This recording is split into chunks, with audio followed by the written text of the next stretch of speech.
Good evening, everybody, and welcome to a late edition to A Flawed Man of God. It's Thursday. We're barreling towards the weekend, and I'm glad you guys are here. My name is Stuart Davis, Flawed Man of God, deacon at a small church just outside Richmond, Virginia.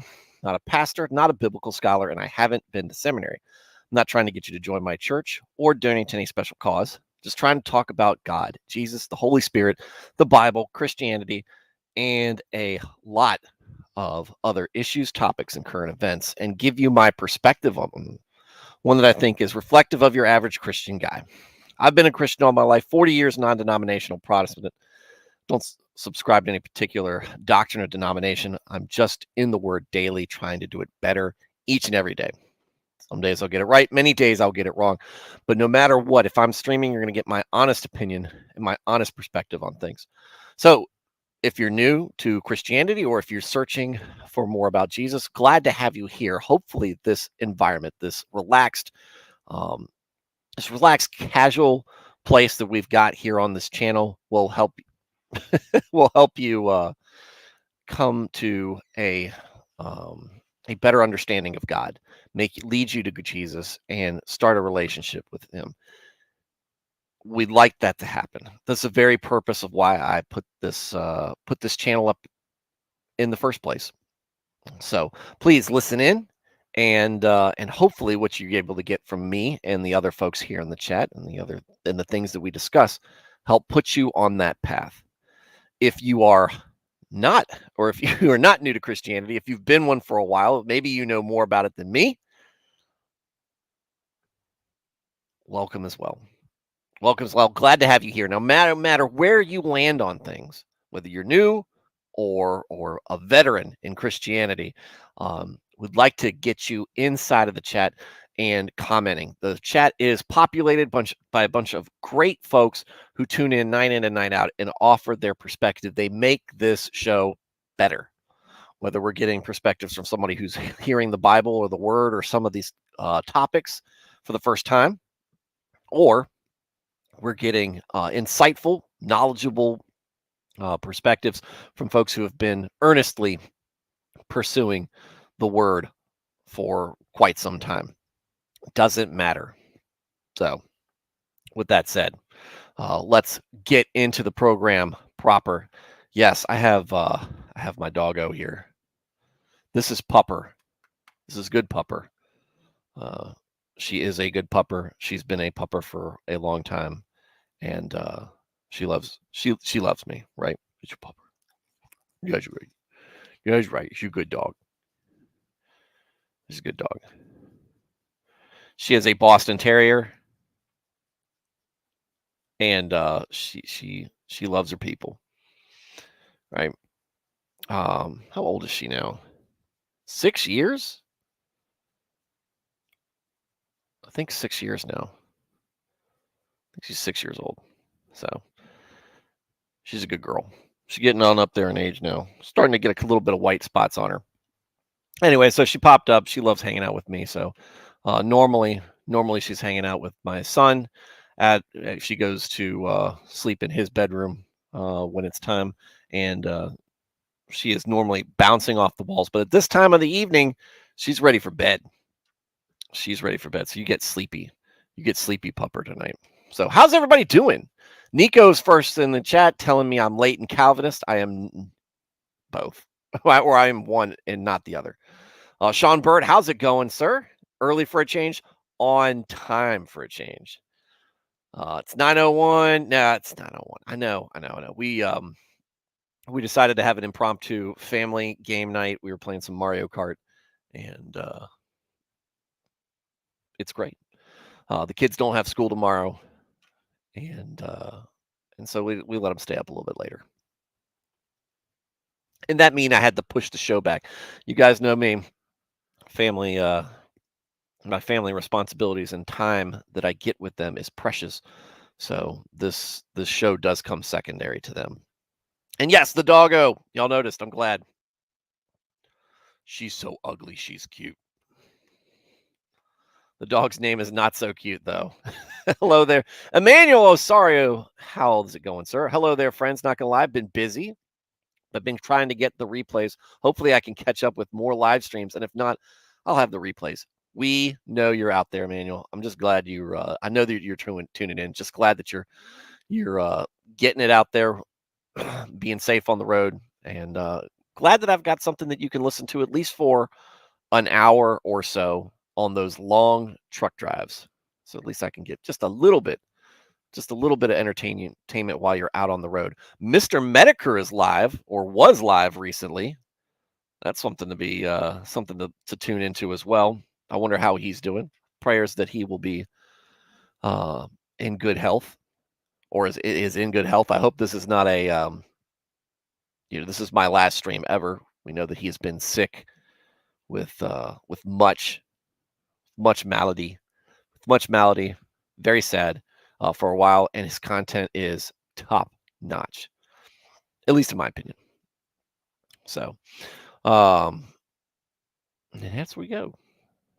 What's the dog's name? Pizza or something? No. She's named after T, but her nickname is Pupper, and that's all. That's all. When she's good, she gets called Pupper. When she's bad, she gets called by her name. So she's good right now. So she's going to be down here. You might see her ears perk up. Well, not so much on that side. I'll move her over here. Oink. She is kind of like a pig. Only she smells worse. So, all right. Family first base. Yes, family first. That's our calling. That's our responsibility as fathers and mothers. Watch out for them kids. Watch out for each other. Raise a godly household. We started a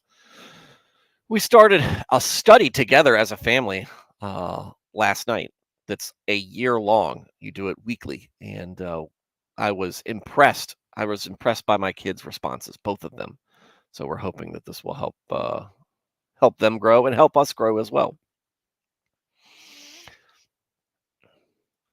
Emmanuel says they do help in between the Dick Show or Nick Show. It's a really good breather. Oh, yeah. Speaking of Nick Show, it came out today that Trump's court case is going to be live streamed or is going to be broadcast. We want to just congratulate Nick on all the just like Jack Prosobiec and a fellow friend of mine, not Jack. I'm not friends with Jack, but another friend that we were both buddies with. Congratulated him on all the incoming grift that is going to be heading his way once that starts. It's going to be some hilarity. I haven't tuned in a while. I haven't tuned in for a while, so I need to start listening. But dude, it's good. I know it's going to be great. There's going to be raging. There's going to be mocking. There's going to be all sorts of stuff. And you know that there's going to be all sorts of shenanigans, misinformation, and political posturing in this. And so it's going to be great to have somebody who's going to be broadcasting, and hopefully this helps shoot him into even higher levels of success, right? Because that's my buddy. I wish him the best. So good for him. Want to wish him a happy new whatever large expenditure he's going to be able to make after this. So great. Nico, he's still around. Yep. So, I haven't. Veritax is here. Welcome, Veritax, as well. And Emmanuel said it's going to be amazing. We need some of the night jokes in the streams. He cut back on it when the other trials are going on. Yeah, he's going to be. Here's the other thing. Pray for his rest, because I guarantee you he is going to be streaming a ton. And like I said, guys, when you do this, right, and you are, and I think it has to do with thinking and trying to make sure, pay attention to how you're coming across, how I'm coming across when I'm streaming, thinking of what I need to say next, paying attention to what other people are saying. Streaming isn't stressful once you get used to it. However, I think it's tough on the mind. And when you do that just nonstop, and you don't really get much of a break, it is tiring. I have had 3-hour conversations on this show, And at the end, I cannot get to sleep. I am amped up, but at the same time, I'm also exhausted. Of course, I'm doing that normally after a full day's worth of work. But when you're talking about, Nick doing an 8-hour stream, then taking a break, and then doing a 3-hour stream, and then, during those breaks, he's hanging out with family. This stuff, and then trying to get some shut eye. You know, it's just it's tough. It's tough. And I think I caught him when we hung out in Philadelphia, and he was getting off the show. I think he'd had getting off of the plane. I think he'd had maybe a day's worth of rest.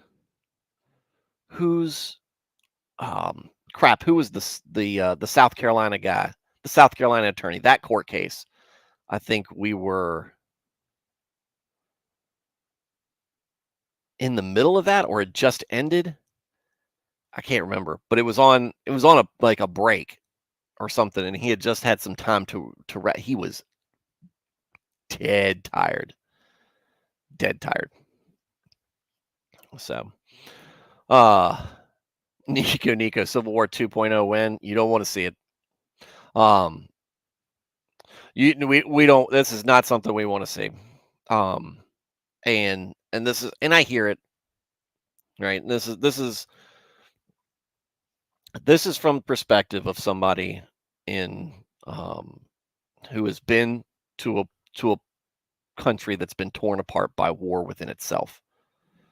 What an open, hostile civil war actually means is a lot of tragedy. It's a lot of death. It's a lot of destruction. It's a lot of tearing apart from people, and there's no real clear lines here. I mean, most of the time it's yeah. hmm Most of the time it's counties versus cities, and cities surrounded by counties. Um, but it's not going to be good for anybody. Do things um will things get worse before they get better? Possibly. Very well could be. But we shouldn't be hoping for this. We shouldn't be excited about it. There's lots of great memes about it.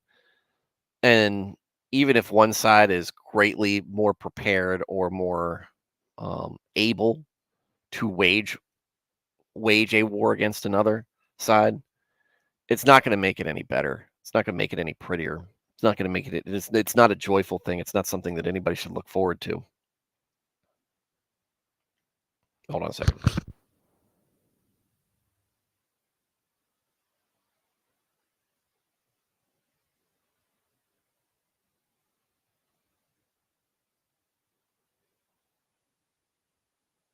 Yes, go.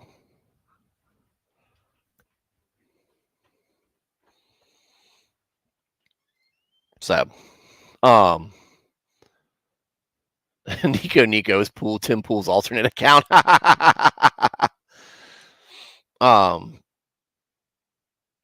So I mean, it's just, we just hope that we can come to our senses or fight the good fight in the in the hearts and minds without having to grab swords and rifles or anything. Like, and I'm going to read through these in a second, but Manuel says, we joke or laugh about Civil War, but modern warfare is really nasty, and the depravity that men will go through just to win is insane. And the things that you do when you are talking about conflict in a populated environment means that women and children get caught up in the mix too. Sometimes as active combatants, and sometimes it's just collateral damage. I am sure that what went through the minds of bomber pilots throughout the World War II as they were carpet bombing cities, and imagining the destruction. It's a good. I think that they would thank God that they didn't have to look back and see what happened to them. What happened to the places that they bombed. Not just women and children, but vital infrastructure, gas lines, power, water. People will be dying of exposure, starvation, bad water, disease. And it is something that our actual enemies, our national enemies, like China or other places, are not going to be are going to be looking at and seeing us as vulnerable. And somebody may step in, but I don't think it's. And here's the thing: I don't think it's going to come to that, because I think that what actually is required when we have a lot of comforts in this country, a lot of them, creature comforts that we feel like we can't do without, we don't want to do without, but we actually could, because people around the world do live life to its fullest with much less than what we have. But the unwillingness to give up those creature comforts, in many ways, we are the rich young prince in Jesus' parable. We're not willing to give this stuff up. We're not willing to give this stuff up, but um and maybe that's a good thing. I don't know. It might be a good thing in the fact that maybe we avoid hostility, but a bad thing that maybe we are too attached to our possessions, our worldly possessions. All right, where were we at? Emmanuel said, "Improv and making good jokes is a hard thing to do on the spot. I've been trying to get funnier, and Dick and Nick and the FNT guys really help." I'm glad. Always good to be funnier, be clever, witty. Veritex, how can it be Civil War 2.0 wasn't that January 6th was? And Sean Bird said, no, January 6th was worse. It was worse. It was the worst thing that ever happened. A bunch of people took their problems to the seat of government, what it was always intended to be. The whole point of the First Amendment and your right to assemble was what was going on there. So I don't know. They should do a movie about Sherman's March to the Sea. Oh. We must make both sides agree to batch all. I finally got to listen to Tex Talks Battle Tex thing. He did a phenomenal job. Phenomenal job on the Hunchback today. The production value, the whole team over there at Black Pants Legion did a phenomenal job. I'm always excited when they drop new content. I wish they would make more content more often, because it's always good. If you guys have any type, even if you like Warhammer 40K, this is different. This is a different universe. It's different lore. It's completely different in that respect. Watch, subscribe to Black Pants Legion and look up Tex Talks BattleTech, and just pick any random episode that he makes about either the American Civil War, the beginning of the FSLDF, the clans, the just the different battle mechs that they're talking about. He is maybe my favorite content creator when it comes, just because the way he produces things, his the mind behind it, how good he is on and putting words together and just knitting a story is awesome. He should be a writer almost. And I'm sure, and I get the impression he's an absolutely phenomenal DM in in Dungeons and Dragons. He's got to be hilarious. Now, apparently there is some sort of sickness or illness affecting somebody within that group that really hinders, and I'm wondering if it's him. I don't know. I don't know all the details behind it. I'm a very casual listener, but I hope that whatever heartache that they're going through over in that group, that they are able to get through it and put out more content and be happy.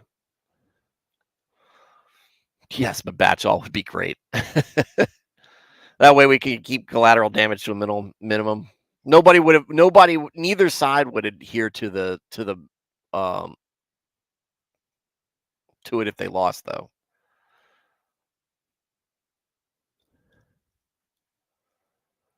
Just saving Private Ryan opening scene, but a lot worse. Yeah.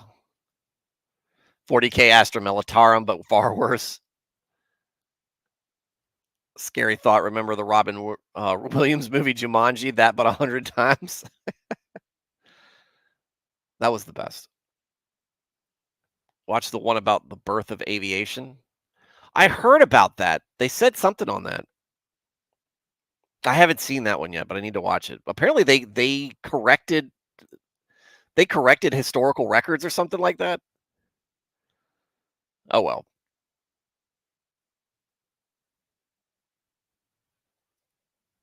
Yeah, they would underbid. Call that help. All right, guys. All right.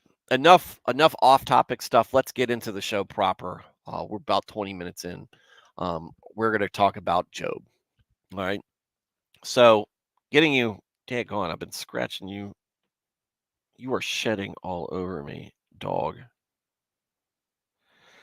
Don't let smooth coat dogs fool you. They shed a ton.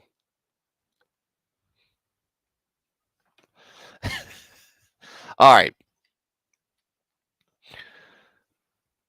What was I going to say? Oh, so Job.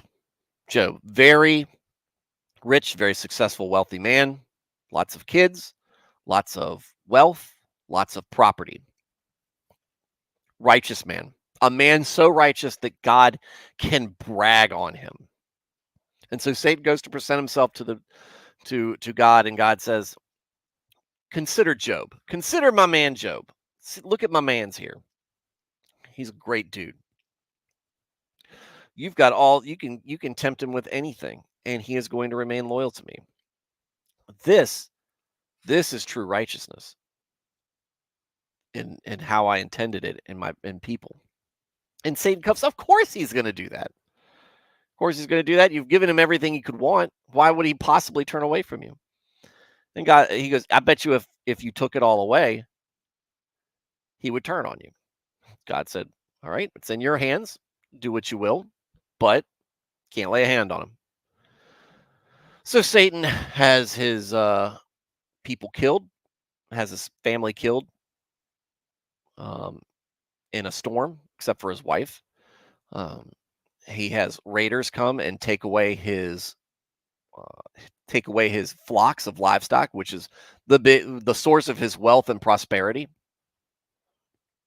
and kill his servants in the process. And he finds about all this all in the span of a few moments. It destroys him, obviously. I'm sure mostly because of the loss of his family, and he's in a bad spot. But he beseeches God and says, "Naked I came into this world, naked I will leave. The Lord giveth, and the Lord taketh away." And he stays loyal. And so the next time Satan shows up, God said, "See what I told you? Job's Job's Job's great.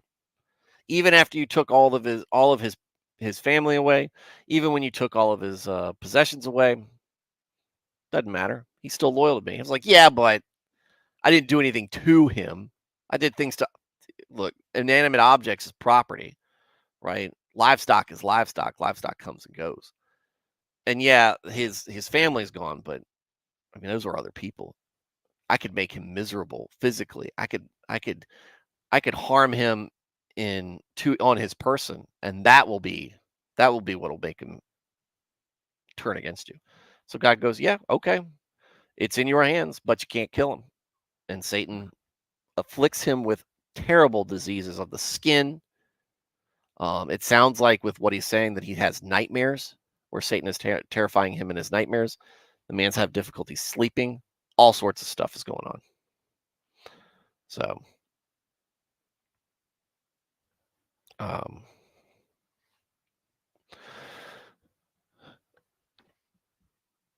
so his wife turns on him, loses her faith. He has to watch that. He has to shame her and tell her that she is wrong and that she is lost.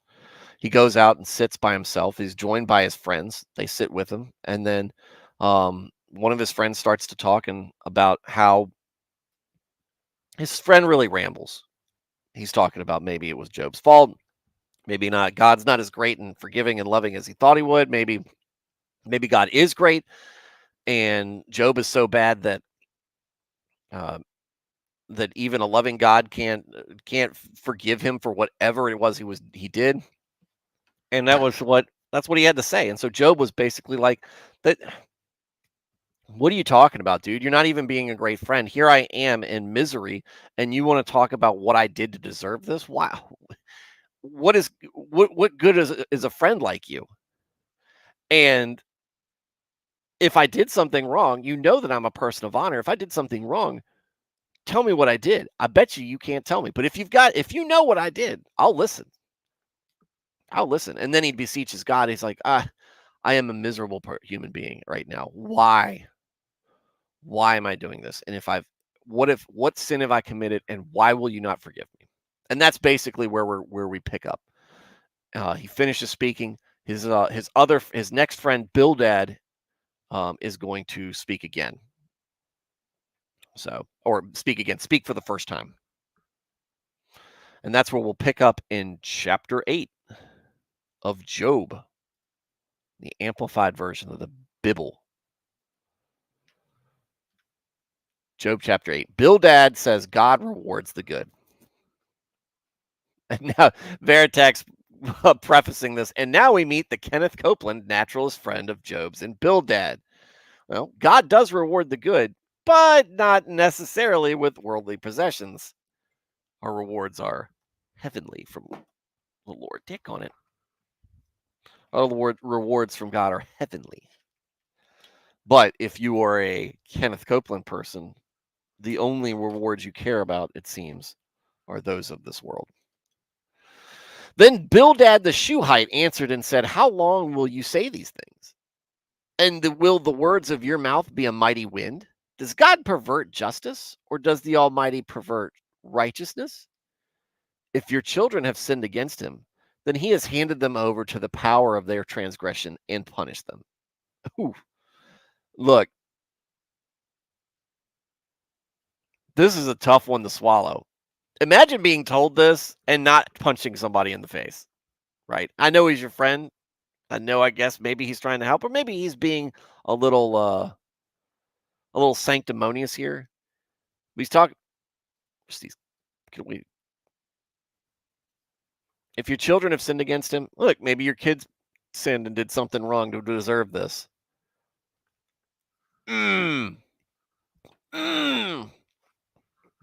I know, right, dog pupper? If you would diligently seek God and implore the compassion and favor of the Almighty, then, if you are pure and upright, surely he will awaken for you and restore your righteous place. Though your beginning was insignificant, yet your end will greatly increase. Inquire, please, of past generations, and consider and apply yourself to the things searched out by their fathers. For we are only of yesterday and know nothing, because our days on earth are like a shadow, just a breath or a vapor. Will the fathers, not teach you and tell you, and utter words from their hearts, the deepest part of their nature? Can the papyrus grow up without a marsh? Can the rushes or reed grass grow without water? While it is still green and flower and not cut down, yet it withers before any other plant when without water. So are the paths of all who forget God, and the hope of the godless will perish. Does this sound a little accusatory? Because it is accusatory. It starts off like this. We hear this up here. Bildad says God rewards the good, implying that God is punishing the bad. You are not in a good place right now because you are not good. And because you're not good, that must mean that you are bad.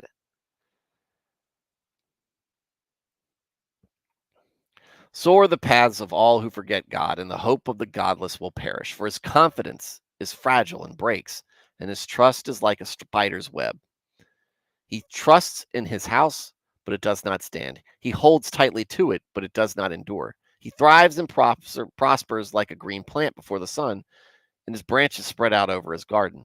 His godless roots are wrapped around a pile of rocks, and he gazes at a house of stone. He's talking about folks who don't have faith in God.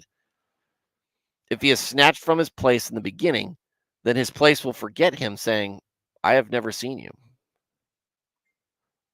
Behold, this is the way. Behold, this is the joy of his way. And from out of the dust, others will spring up and grow to take his place. Behold, God will not reject a man of integrity, nor will he strengthen or support evildoers.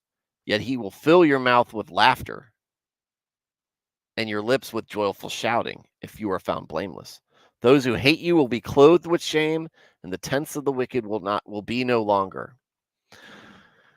Um, some merit in this last part, but not in the way I think that Bildad is implying. I think Bildad is like, again, like I'm saying, I think Bildad is implying that um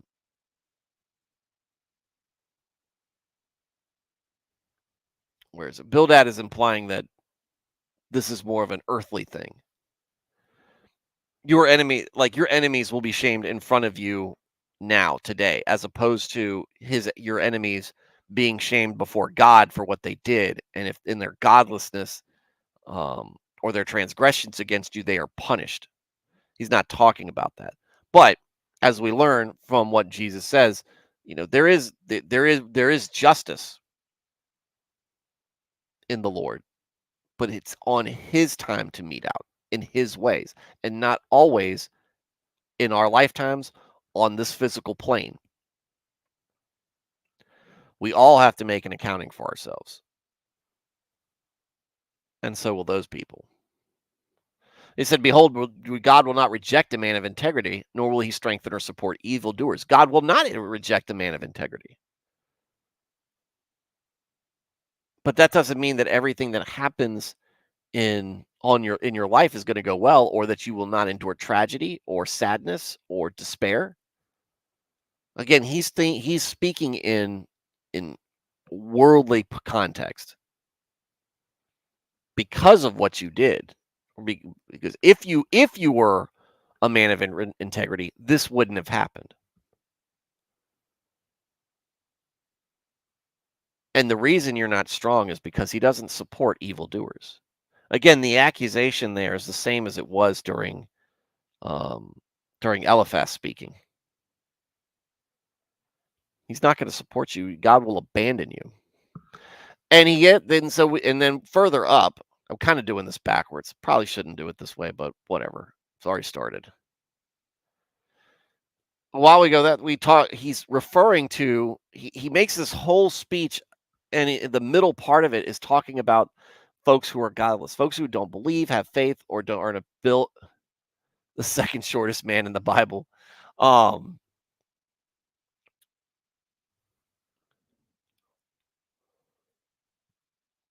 where was I at? Oh, people who don't believe in God, people who don't have faith, people who are disobedient, people who do evil to spite him, these kind of things. This is what he's describing. The paths of all who forget God, the hope of the godless will perish, for his confidence is fragile and breaks, and his trust is like a spider's web. He trusts in his house, but it does not stand. And he holds tightly to it, and it does not endure. He holds to what he has, and all things are fleeting. He thrives and prospers like a green plant before the sun, and his branches spread out over his garden. But his godless roots are wrapped around a pile of rocks as he gazes at a house of stones. If he is snatched from his place in the garden, then the place will forget him, saying, "I have never seen you." As soon as his possessions are taken away, the possessions don't remember you. And like I said, there is some merit in what he's saying, but that doesn't mean it applies to Job. But Bildad clearly means to imply that it does. It does mean Job. He is directing this very much at Job. And so now we start to wonder, something Nernaev brought up, or Veritex, I think it was Nernaev, brought up, was noticing the fact that we don't read that any of these friends of Job's invite him into their houses, or invite him into any hospitality of their own. The fact that that's missing leaves one to consider whether they're worried that they would get caught up in supporting somebody that God is opposed to. But they haven't offered anything of what God thinks of us, which is due process. He hasn't given them they haven't given Job any due process. They don't know. But it's kind of weird. They sit with him as friends for a week. They say nothing. And maybe it started off that they were good friends of his, but now that they've let all these intrusive thoughts into their heads, or listened to demonic spirits, as Eliphaz was visited by one, um, maybe they've come to think, we've been sitting here with him. Maybe this happened to him because he deserved it.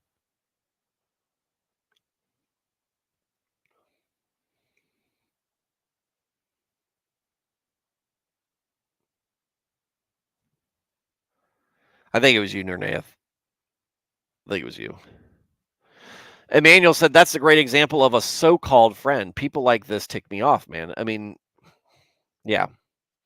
Again, sometimes it's okay to say I don't know how this happened.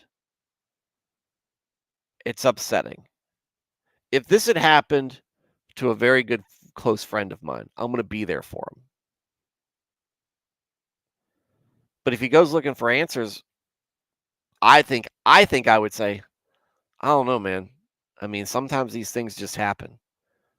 The fact that it feels like there's something divine going on. The fact that all this stuff happened at the same time. You lose your wealth, you lose your health, you lose your family. And there's Nernath right there. Do they even pray and ask God for the answer at any point? They haven't yet. Not that's been given to us. Job is the only one who has been speaking to God in any of this. But Job's a righteous man. Job is looking up. Job's talking to his friends. Job's quiet. Then Job talks about how upset he is. He talks a little bit to God. He talks a little bit to his friends about how upset he is. His first friend talks and gives him his point. He kind of rebukes him a little bit, and then he's going back to talking to God. Job is the only one here who seems to be talking to God and seeking out some sort of answers to his predicament. I don't We don't see that these guys are talking to God or asking for insight. What we see is that they've come up with these ideas on their own. And again, without due process, they don't know. They have no idea what he could have done. They have no idea what he could have done. They just think, oh, bad thing happened, person bad. And that's not how you should that's not the attitude of a friend. That is not the attitude of somebody who is loyal and understand and really knows a man, right? We've talked about there's a guy in baseball right now. He's 22 years old from the Dominican Republic. He is one of the biggest young talents in baseball right now. His name's Wander Franco. Okay. So there has been some accusations recently. I've been paying close attention because he's on my fantasy team, but there have been accusations that he has been had a relationship with a minor, that there is a child, that a child is a product of this entanglement. If we want to take the Will Smith approach or Jada Smith approach to it, that there is a child that came from this entanglement, and that there are other folks as well. There are other women making claims as well that there was inappropriate relationships with minors. So we have potentially 3 cases, but we don't know when they happened. At least I haven't read that anybody knows when they happened. He's only 22, so if it happened more than 4 years ago, he was yeah, thanks, Sean. Um, there's a lot of things in play. Are these actually um, legitimate claims? And so a lot of people are just throwing him under the bus. But what a lot of people don't remember is something that happened about 20 years ago, not quite 20 years ago. And you only need 2 words to remind people who were paying attention back in the mid 2000s. Duke lacrosse. All right. We had a group of lacrosse players on the Duke team who absolutely got railroaded by the media because a a young woman who was a paid stripper at a party that they had um, made a false accusation that they had raped her, and she later recounted. But these guys were, and ESPN, who was the leading, all the only place you went for sports on cable was ESPN. ESPN and the nightly news and and the newspapers and everything. These kids were absolute scum, and they went out of their way to butcher the reputations of these men. And there was zero contrition afterwards. The closest thing they got is that ESPN aired a 30 for 30 documentary on Duke lacrosse, and it had to really gall them to put that out there. But if anybody is looking, all you have to do is look to that and say, okay, look, accusations happen. Hopefully they're not true. We hope they're not true, because it's bad enough that somebody would lie about it. It's worse if the accusations are true. You hope that they're not true. If they are, you hope he gets punished. But one of the things, and especially this has been something we were talking about Nick's show earlier. One of the things that watching things like the Rittenhouse trial, listen to Nick talk about some, explain the law, explain how the law it does not always necessarily help you, but it is the best system that we've got right now. And it has got me to better appreciate it. And then reading through the Bible and understanding, oh my goodness, due process, it's not just an act that we go through. This is something that we are commanded to do as a society, as fellow Christians, as fellow people under God. It's to not look, one of the commandments, thou shalt not bear false witness, is a big part of that. You have to give people you have to have some sort of reason, some sort of proof to believe that somebody did something before you condemn them for it. Bildad's not doing that. Eliphaz is not doing that. Now, Eliphaz has been visited by a spirit. He doesn't know any better, I guess. He should know better. But he doesn't. He doesn't seem to recognize it for what it is, or for what it is. They both believe Job has done something to deserve this, or Job has done something that God is unhappy with. Not really. Really don't read Eliphaz's statements that well. And again, I think there might be inflection or something in the words that I'm missing. I can't tell, but word vomit coming out of Eliphaz after being silent for a week is completely understandable. Since he's got all these thoughts that he's got to get off their head, none of which they seem to be constructive at all. And the same thing here with Bildad. How's Jim doing, Blaine? I resent that, Veritags. It's the rambling. You mean what I do on this channel all the time? Blaine, how's Medicare doing? Is he doing okay? Did he make any announcements, or was he just business as usual for him? I didn't get a chance to catch it. I'll worry about the man, though. It's like he wished for immortality on a monkey's paw. Good, man. That's what you talk about. Other content creators, Jim, Medicare. It's great. It's great. Anyway, so Bildad comes out with this. So in the next chapter, whoa, collapsed vertebrae, multiple heart attacks, and still going. What about the cancer AIDS thing that he has?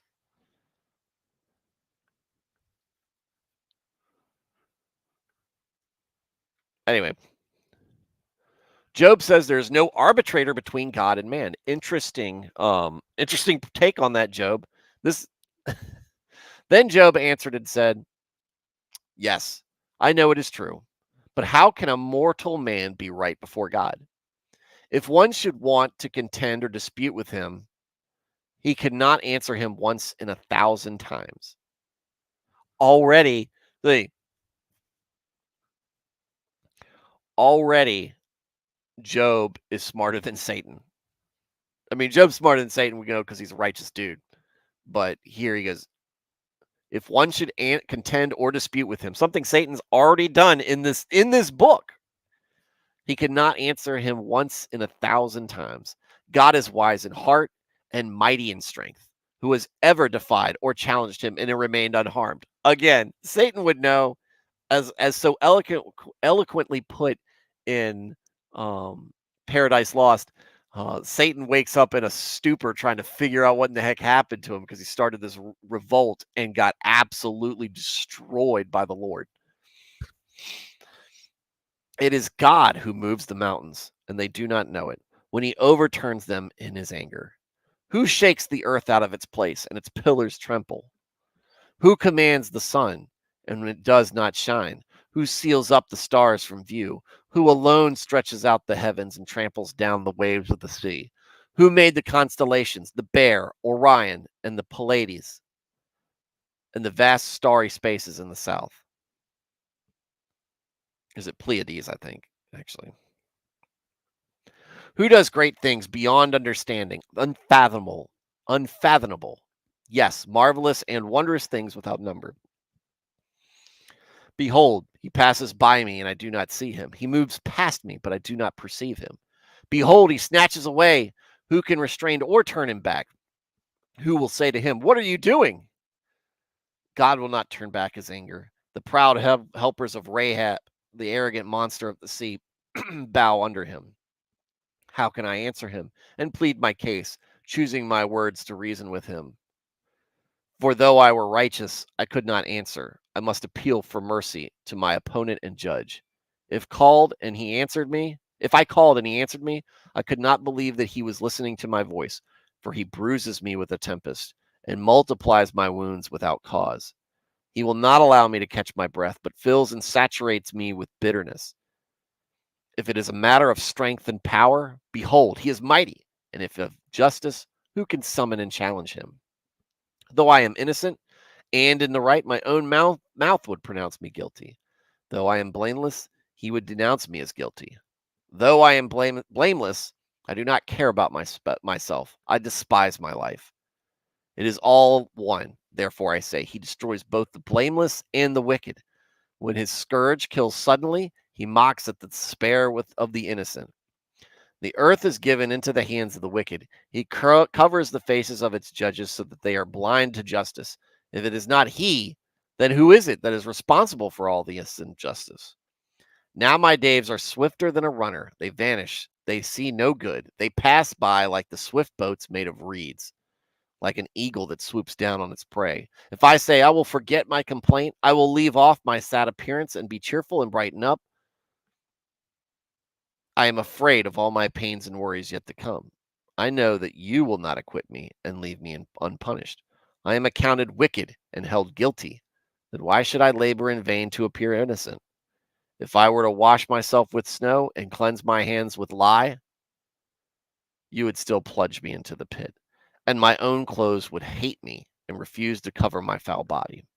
For God is not a mere man as I am, that I may answer him, that we may go to court and judgment together. There's no arbitrator between us. Who could lay his hand upon us both? Would that there were. Let him take his rod away from me, and let not the dread and fear of him terrify me. Then I would speak my defense and not fear him, but I am not like that in myself. So the one thing Job is unaware of right now is that Satan was the one who did all this to him. Job doesn't know about what happened leading up to him being made an example of in a contest between God and Satan. And some people, some atheists out there, and some very resentful folks who don't like the idea of God, use this book as a reason to say, look, God in his pride told Satan to do all this stuff to him.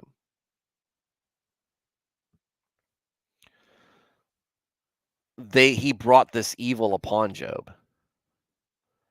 But a lot of these folks just stop at the beginning and they don't read all of Job.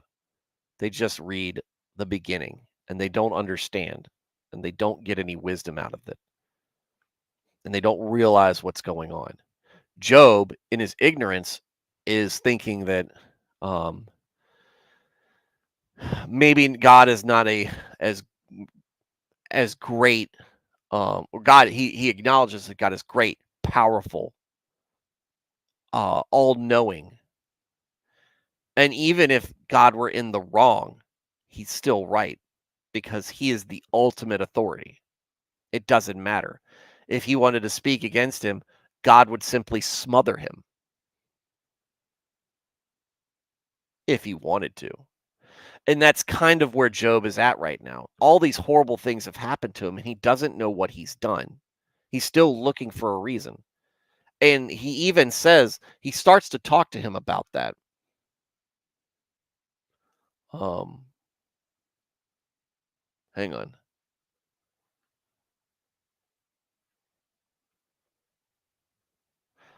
I am a cat. So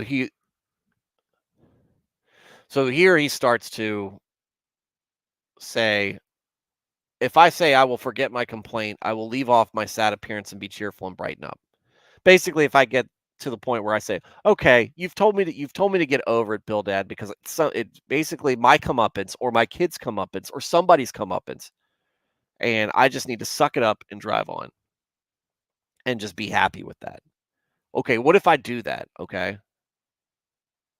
You're still not going to you're still not going to let me off the hook. You're going to still think in your mind that there was something awful that I did. And you yourself are going to punish me in whatever way. In whatever way it ends up being. You can't control yourself. You'll look at me as at the minimum, you're going to look at me as less than what I am. And he said, well, I am accounted wicked and held guilty. Then why should I labor in vain to appear innocent? What's the point? You already think I'm guilty of something. Why would I pretend that I'm not? If you've already decided in your head that I have done something wrong, why would I keep up the pretext that I am blameless here, that I'm innocent, that I'm still righteous? You're not going to change your mind. And so there's no point for me to hide it. I might as well fess up to it. If I were to wash myself with snow and cleanse my hands with lye, you would still plunge me into the pit, and my own clothes would hate me and refuse to cover my foul body. And so, I mean, this is where he's coming from. This is Job in despair, and he's right in his rebuke with Bildad. He's wrong with what he's saying to God about God. I mean, in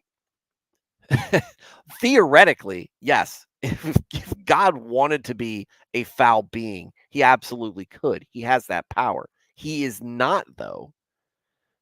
And is Job's eyes are shrouded through because of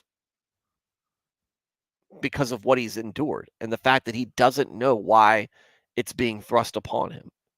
But what Job is forgetting is that this stuff is the stuff that he's enduring is still of this world.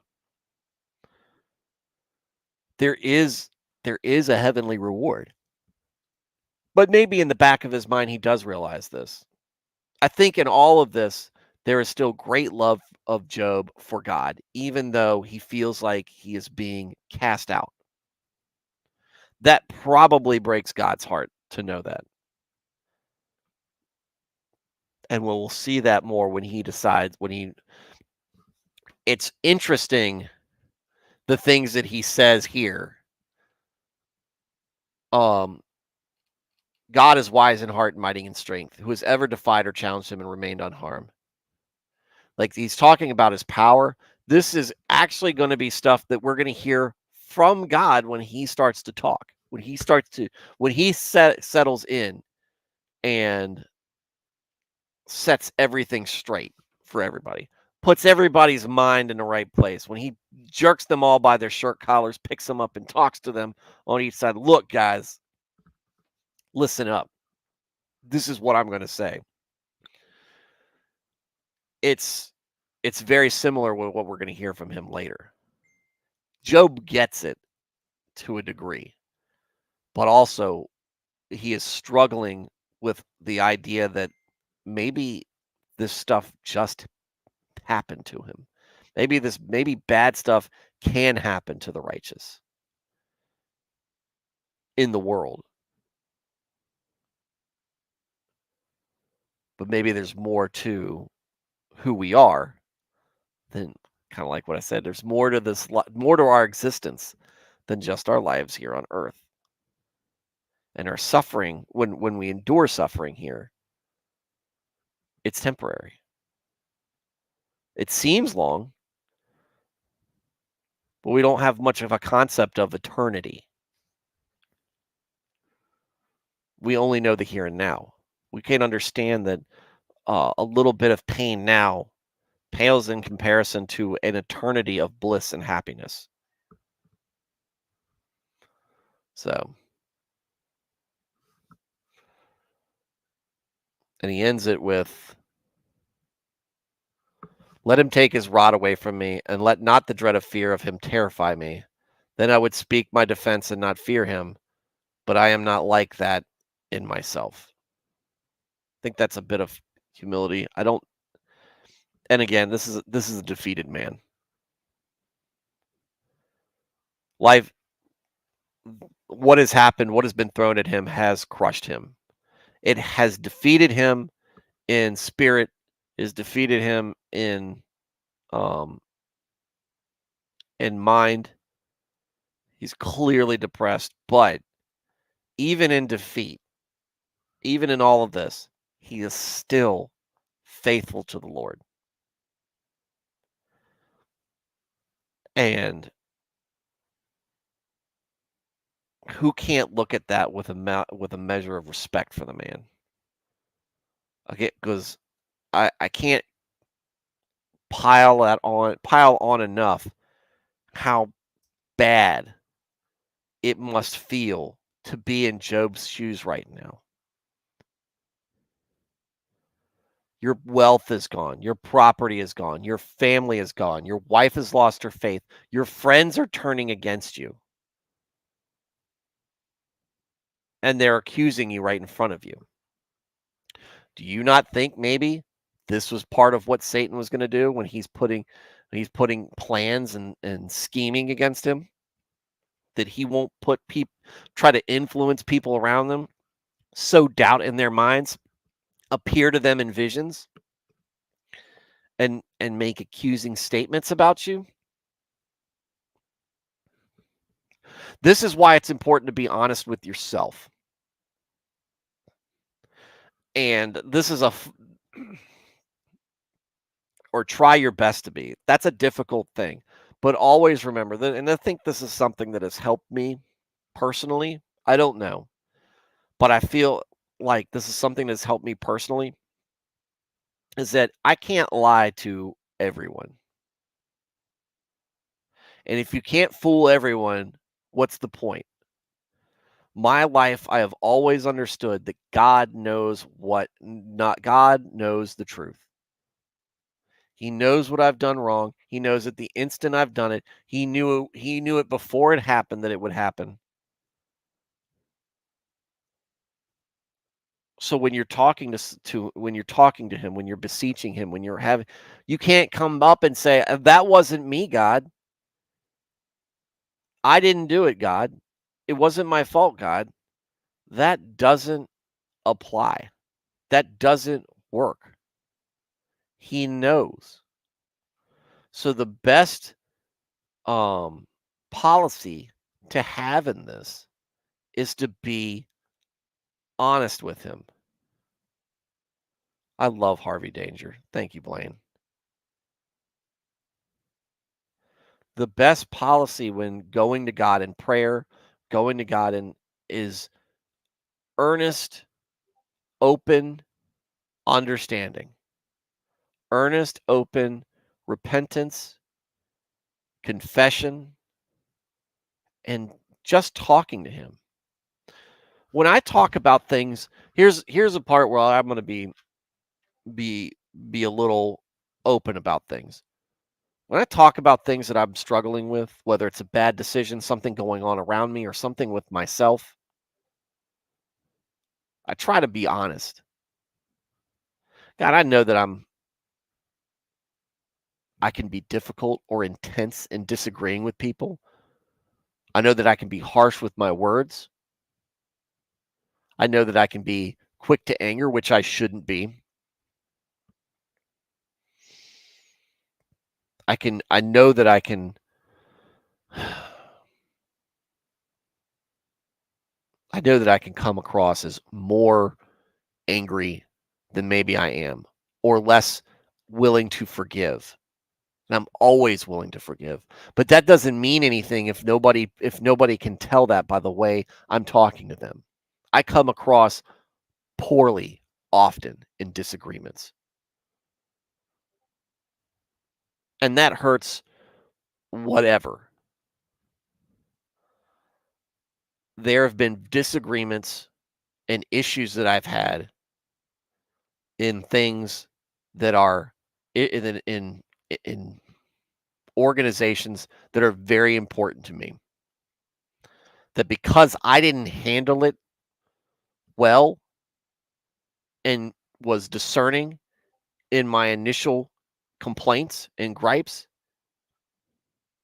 it has colored people's opinion for whenever I bring it up as something that needs to get addressed. Oh, well, you just don't like that person. No, that's not the point of whether I don't like them or not.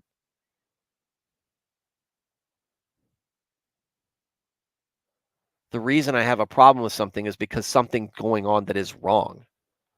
And I'm not looking for a reason to cast something, cast aspersions on somebody just because I don't like them. I don't care about that. But because it made it personal, I came across personal and or arrogant or any of these other things in my initial dealings, that has affected other people in a negative way. It is something that I have tried to work on. It is something that I desperately want to fix. And it's something that I have not been able to overcome.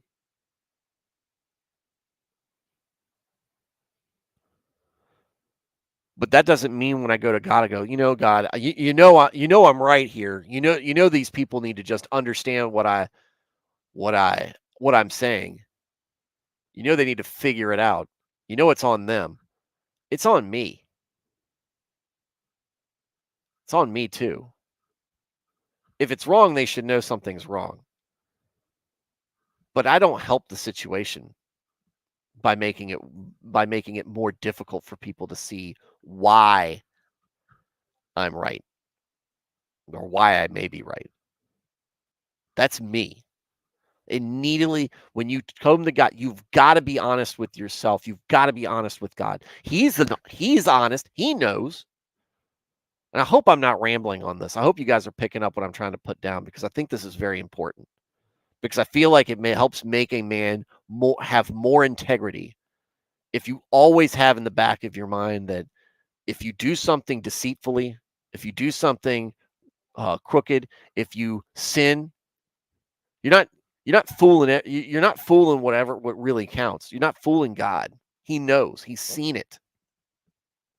So the best thing to do is be honest with him. You think God didn't know what Cain did when he killed Abel?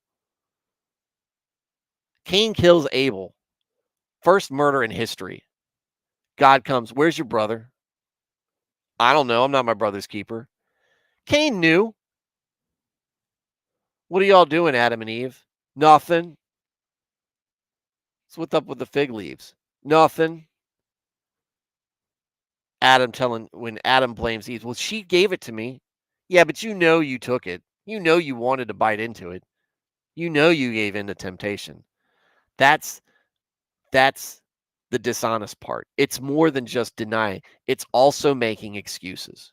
Do not make excuses. There's no excuses with God. There's only reasons, and you both know the reason for whatever it is. Be honest. Be honest with God, and when you're honest with God, you'll learn to be honest with other people as well. You learn what integrity is really about when you understand that deceitfulness doesn't matter one bit, and it can hurt other people. It gives you no benefit. It gives other people a world of heartache, and yourself as well. And maybe I came across completely confusing to you guys. I have no idea.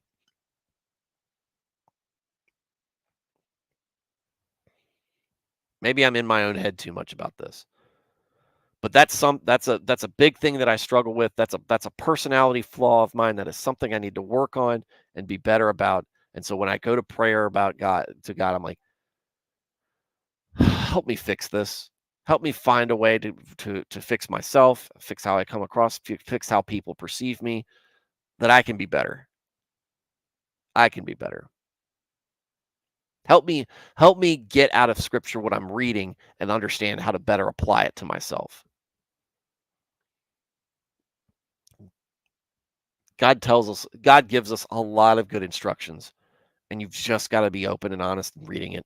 There's so much in the Bible that we use as a cudgel against other people that we could definitely use more to ourselves. We could be better people, more confident and comfortable um, in our own righteousness if we took the time and embraced a bit of humility to better improve ourselves.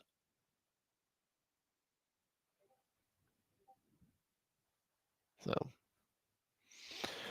all right, guys, we're over an hour. Hopefully this rant wasn't stupid. Um, right. It's hopefully you guys are already like, yeah, dude, I know. Why are you telling me? You're just preaching to the choir. I do that all the time, homie. Hopefully it's better. Hopefully you guys already have that perspective, and we're all just, and I'm just speaking into the ether.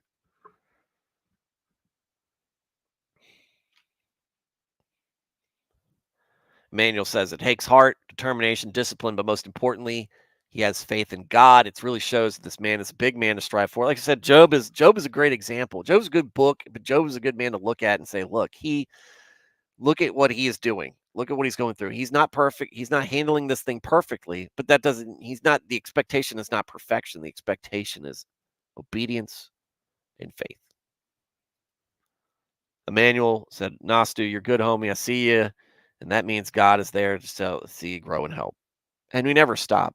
I mean, we were in Sunday school a couple weeks ago, and one of my friend's wives, who I've known most good part of my life, she says, you've come a long way just in the last couple few years. You have helped. I mean, you have improved in ways. And I told her, said, thank you for saying that. I mean, I don't notice it.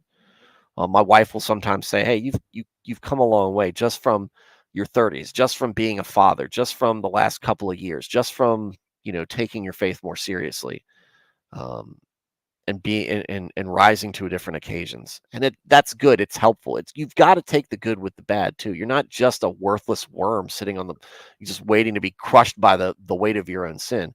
Christ gives you grace, man. He wants you to give yourself some grace. Um, And it's good to build on that. Just don't take so much pride in it that you think you're better than other people. Pride's an awful thing. You want to know the biggest reason? You want to know the biggest red flag outside of it, of scripture being against it, but the fact that we have a whole month called Pride Month, you know, um, celebrating homosexuality. We call it Pride Month. We have put so much of it. We've almost made pride a virtue. Just pride in anything. Pride is a absolute absolute trap for us to fall into. You can be good at something. You can be happy and feel good about the things that you've done and the accomplishments that you've made. And you can give thanks for God for help giving you the strength or the knowledge or the integrity or the personality or whatever it is that helped you get to where you are at.